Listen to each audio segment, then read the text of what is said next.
Hi, my name is Pastor Hal York, and welcome to Truth in the Trenches. Today we're going to be in Proverbs chapter 5, verse 14.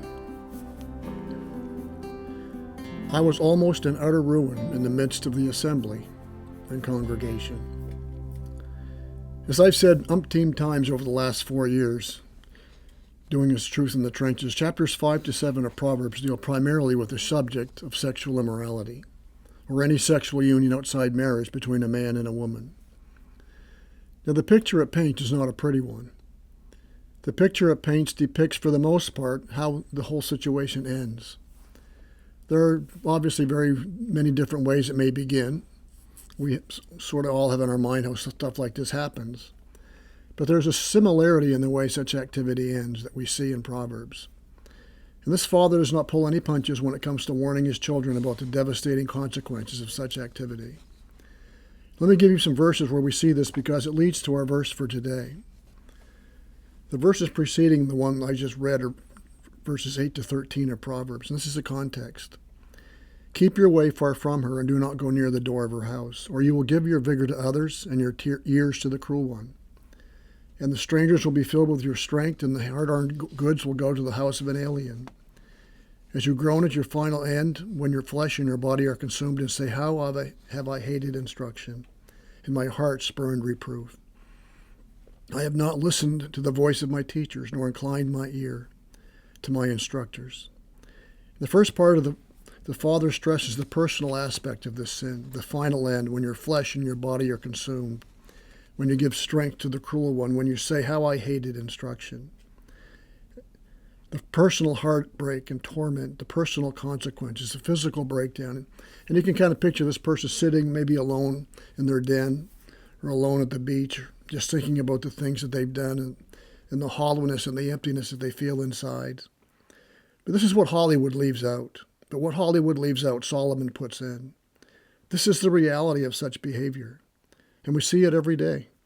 If you spend a day in family court, you will see it played out over and over and over again. Marriages torn apart, children traumatized as they watch their once happy family fall to pieces. The personal cost is no small thing. But Solomon does not leave it at that. In verse 14, we see the public aspect of this sin. In utter ruin, not as I sit alone in my den, but in the midst of the assembly. Everybody knows. Your reputation is shattered. Your character is marred beyond repair. This is one of the lies Satan uses to make this temptation more appealing. No one will ever know. Listen to Proverbs 7, 18 to 21. This is the lure of the affair. Come, let us drink our fill of love until morning. Let us delight ourselves with caresses, for my husband is not home. He has gone on a long journey. He has taken a bag of money with him, and at the full moon he will come home. With her many persuasions she entices him. With her flattering lips she seduces him. My wife, my husband will never find out. My friends will never know. The church will never know. They maybe even convince themselves that God will never know.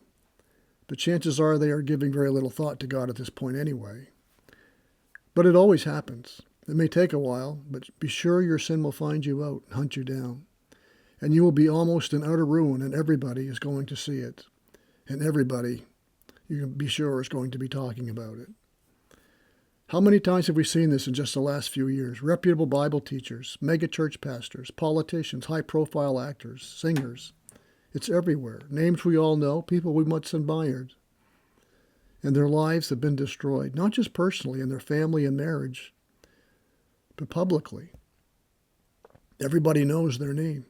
Everybody knows what they've done. It's all gone. It's all over but the groaning. Lives will never be the same again. Yes, we would do well to take heed to what Proverbs tells us about such things. Be not deceived, God is not mocked. Whatever a man sows, that will he also reap. In our culture obsessed with sex, porn is as easy to access as our email. In a culture afraid of marriage and commitment, and a culture that despises any acknowledgement of biblical authority or God's creation, such sin is rampant. Sadly, it begins in the early teens for some.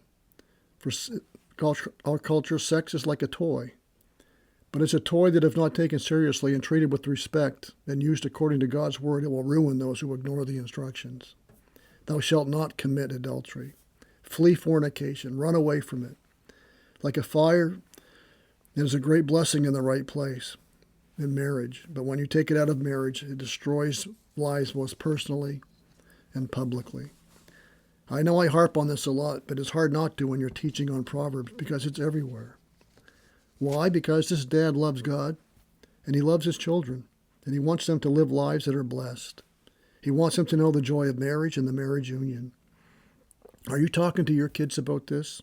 Are you explaining to your kids the dangers of sexual immorality and the joy of saving themselves for that right person when they come together in marriage and know the blessing of the marriage union?